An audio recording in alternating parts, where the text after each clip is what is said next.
Yeah.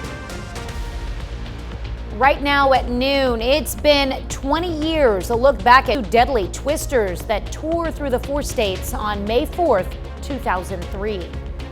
And skies are a little bit darker out there as rain showers begin to move into the area. We'll take a look at where the rain is and how our temperatures are doing coming up. And it's a troubling start for the first leg of the Triple Crown after 4 horses die within 5 days at Churchill Downs. The 4 states' most watched news starts now. Today marks 20 years since a major tornado outbreak ripped through the Midwest and tore through both Carl Junction, Missouri and Franklin, Kansas. This is KOAM News at noon. I'm Tanya Bach. Topping our first 7 minutes, the May 4th tornado outbreak killed 19 people and injured 143 in both southeast Kansas and southwest Missouri. The EF3 tornado that hit Carl Junction touched down in Cherokee County, Kansas, before moving through the community of Smithfield and then into Carl Junction. It killed 1 person in Cherokee County, 2 others near the state line, and a couple just west of CJ. More than 30% of the buildings in Carl Junction were damaged, including $6.5 million in damages to CJ schools. That same day, an EF4 twister destroyed about 200 homes in Franklin, Kansas, as well as the post office and the community center. The tornado lifted briefly before touching back down across the state line in rural Barton County, Missouri. In all, that tornado claimed 7 lives. As a fight ensues in the courts over the Missouri Attorney General's emergency order restricting gender-affirming care, some people are rushing to schedule surgeries before it's too late. Betsy Webster sat down with someone in Clinton, Missouri, in that very situation. Oliver Caldwell is living his best farm life. Right now we have 14 chickens. Evenings include tending to them, plus 4 guinea pigs. Oh, and 4 ducklings they found abandoned on the road just yesterday. What do you like about the ducks? Nova is his daughter. She's all about animals right now. Lions. Tigers. But my wife and I knew each other from kindergarten till we graduated together in high school. Raising a family and running a farm are plenty on his plate without feeling like a political pawn. I'm just here to live my life as comfortably as I can. He began feeling uncomfortable in puberty. He started binding his breasts with compression bandages when he was 12, which has damaged his ribs.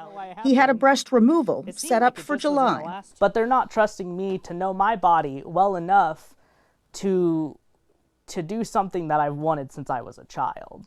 The Attorney General's emergency rule requires a doctor to, quote, ensure that any existing mental health comorbidities of the patient have been treated and resolved before intervening. It says you have to resolve those things, and I cannot resolve my autism. A judge paused the rule for 14 days, so Caldwell is now rushing to get the surgery scheduled next week. I have to also rush my nurses and my doctors, and I do not want to rush my healthcare professionals in doing that kind of thing. Just another thing to stress about. I'm eating it. Besides balancing Nova's silly spurts with her schoolwork and caring for the coterie of animals that bring her joy. I don't know what's going to happen next. And that uncertainty, as well as all the other uncertainties in my life, it just adds up. Again, that was Betsy Webster reporting. Oliver says he could get care in Kansas, but his insurance will not cover out of state. And the hormone treatments would require a monthly drive to Kansas to get prescriptions. The judge who put the rules on hold is expected to make a long-term decision on May 11th, 1 week from today. Well, it's starting to smell like rain, and Chris Warner joins us with a first look at the forecast. Yeah, if it smells like rain, it looks like rain, it must be rain, and that's what's continuing to roll into the area as we head into the afternoon. We've got some dark skies over the city of Joplin, rain showers starting to make their way in. Take a look at the MoDOT camera from 20th and Range Line. Plenty of lunch traffic, but you're going to want to make sure you keep that umbrella handy. Same up in Pittsburgh from the KDOT camera at 69 and 400 as rain is continuing to overspread the area. Not all of this on the leading edge quite reaching the ground, but the rest of this activity is reaching the ground, and you can see it spreads all the way back up just southwest of Emporia to the northeast of Wichita. And you look out to the west, and we've got additional development taking place across parts of Oklahoma, and all of this activity will continue to roll off our direction. There's some good news, though. We've been talking about the possibility of a strong storm or two. The tornado threat has been removed from the area, as has the wind threat, and the hail threat, which reached into southwest Missouri this morning, is now much further west. So the overall risk of a strong or severe thunderstorm is extremely low at this point. Yesterday started at 36 but made it to 74, so that's right where we should be. Well, still not quite where we should be for those overnight lows. Across the area, we got 66 Iola, 66 Pittsburgh, 67 Joplin, 57 Miami, where the rain's been. It's a little cooler, 56 Oswego, and 69 in Carthage. Quick look at what we're keeping an eye on. The showers and thunderstorms will continue into this evening. We have a very warm weekend ahead of us. We'll talk about that. And scattered storms look to return next week. We'll look at that full forecast here in just a few more minutes. Thanks, Chris. Kentucky Derby Week is off to a troubling start. 4 horses have died within 5 days at Churchill Downs in Louisville. Astrid Martinez has the latest.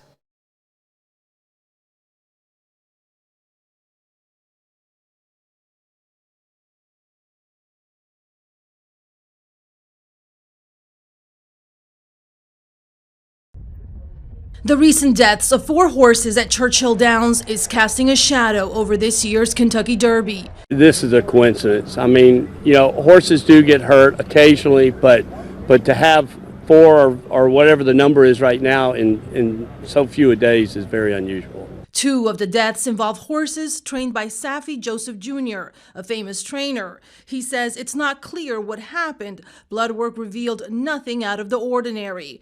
2 other horses, including Derby contender Wild on Ice, had to be euthanized after getting hurt. Horses are putting out everything they have, and they're going upwards of 40 miles an hour. Churchill Downs released a statement saying, while a series of events like this is highly unusual, it is completely unacceptable. We take this very seriously and acknowledge that these troubling incidents are alarming and must be addressed. I think we're just running into a bad streak here. I think you'll see it play out where we go for a long time with no injuries and no deaths. Hopefully, anyway. The situation brings back painful memories from 2019, when 42 horses died at California's Santa Anita Park. Those incidents did lead to some safety reforms. Astrid Martinez, CBS News. In a statement to the Associated Press, the head of the Horse Racing Integrity and Safety Authority said it intends to conduct an analysis of the fatalities and will share those findings once the full investigation is complete. The 149th Kentucky Derby is set to run Saturday evening. Well, Russian forces attacked several Ukrainian cities with drones overnight. Russia says the strikes are retaliation for an alleged drone attack on the Kremlin yesterday. Moscow claims the target was President Vladimir Putin. And that's a look at today's top stories and weather in our first 7 minutes. Up next on KOAM News at noon, the countdown to the Kentucky Derby is on, and there's a last-minute shopping rush to find the perfect statement piece. And later, we're making a ricotta cheesecake with berries in the Mr. Food Test Kitchen. Well, the pressure is on to put the finishing touches on your Derby week fashion. I'm past the tired point. I'm on a pure adrenaline right now. Sacrificing sleep for sewing. Jenny Fannensteel is cranking out hats and fascinators at Forme Millinery in Butchertown as we race toward Kentucky Derby 149. It's all full speed and the days go by very quickly and there's just a lot to do and a lot going on. She's working around the clock to help people who are scrambling to get their Derby looks together at the last minute. Some people reached out to me this morning and were like, hey, you want to go to Derby? I'm like, sure, let's do it. So yeah, a little bit of a last minute thing, but that's okay. Over at Dee's in St. Matthews, we ran into a sea of rushing shoppers on Tuesday. We got my dress and then we went to Von Mar last night to get her some shoes, and then I decided I wanted some, and then we got our hats today and we're just kind of finalizing all of our looks. Yeah. Thankfully, some stores have special Derby hours to accommodate those in a pinch. If you're still looking for that perfect last-minute derby look, Jenny Fannin Steele recommends finding something that fits and is comfortable. But remember, your hat is your statement piece, so whatever you choose, just make sure you feel confident. Part of what makes this all worth it is seeing people come to the shop and pick up their hats and putting it on for the first time, and just seeing them transformed when they put on my hat. At this point, it doesn't matter if you get your hat from a milliner or make it yourself. You'll just need to act fast if you want to be fabulous. It's good to know that I'm not the only one that's doing this last minute. I ordered my hat from Amazon. Still to come on the KOAM News at noon, Mr. Food. Over the years, we've made our fair share of cheesecakes here in the test kitchen, but the one we're making today may just be one of our best. But first, we're tracking overnight thunderstorm chances. We'll talk about how long this round of rain is going to last, what the weekend's looking like, and how next week is shaping up when we come back.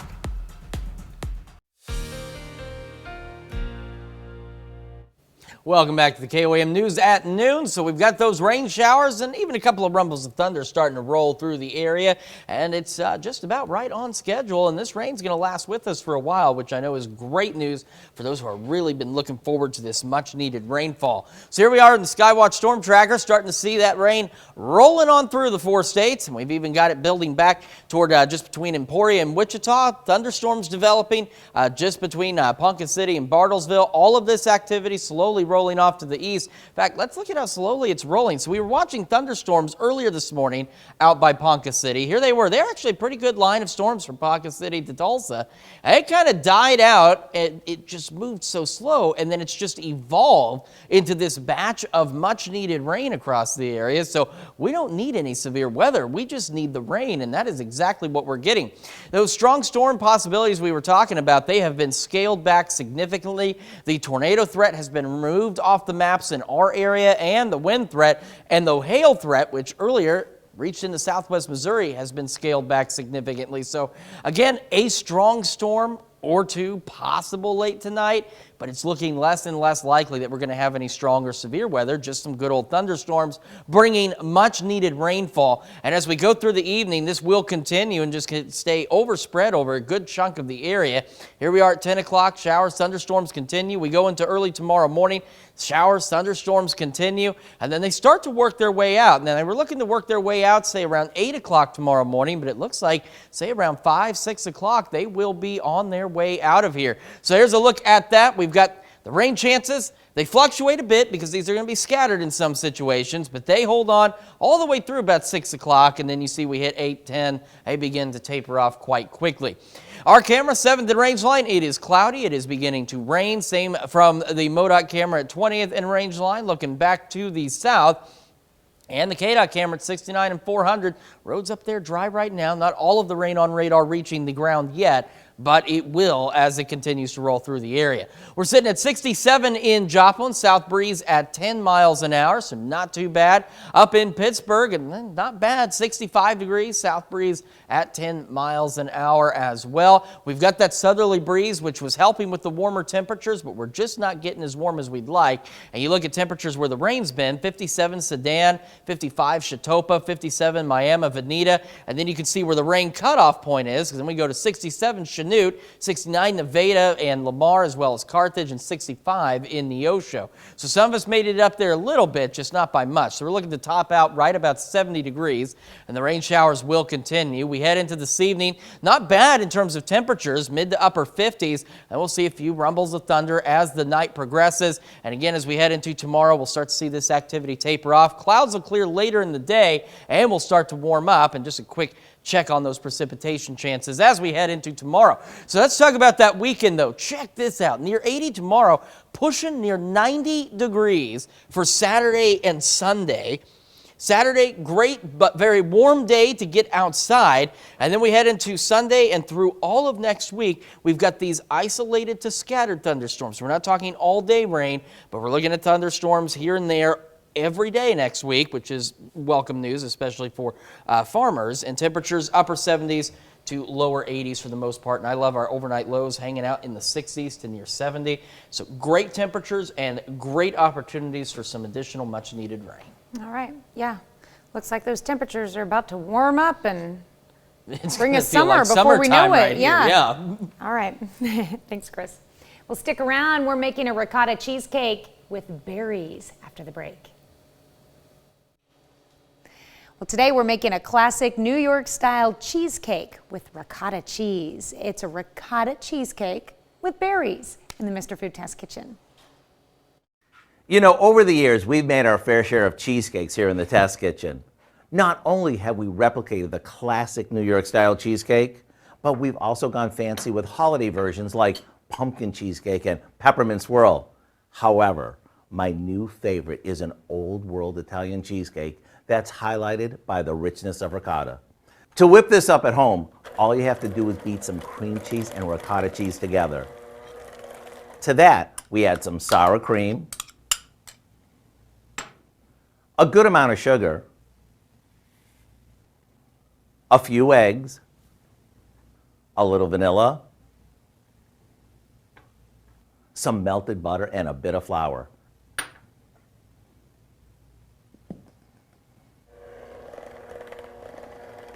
This goes into a springform pan and gets baked until the center is set.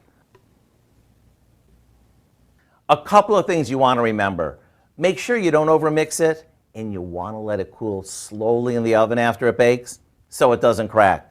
Once your cheesecake is chilled, garnish it with a few berries and it's ready to serve. Creamy? Yes.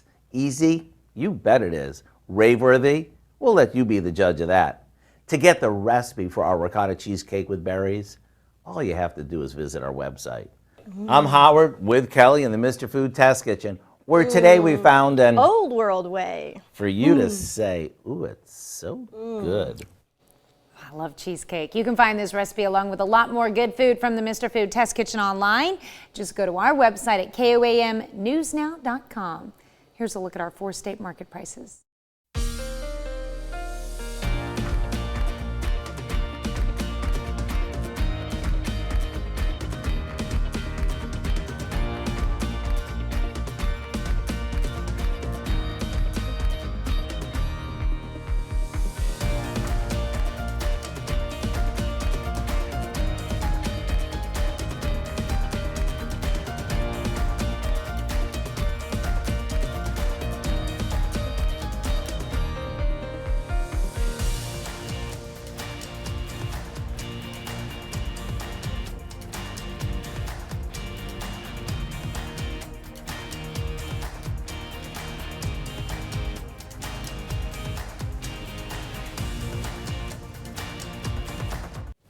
All right, so we've got those showers, thunderstorms rolling into the area, and they will continue with us overnight into tomorrow morning. Temperatures tomorrow after the rain near 80, but check out the weekend near 90. Saturday, great opportunity to get outside and have some fun. And then we've got shower chances every day next week, so they'll be scattered to isolated, not total washouts. And for the first half of the week, temperatures in the 80s, lows in the 60s, near 70. So much warmer. I'm not ready for that. I am.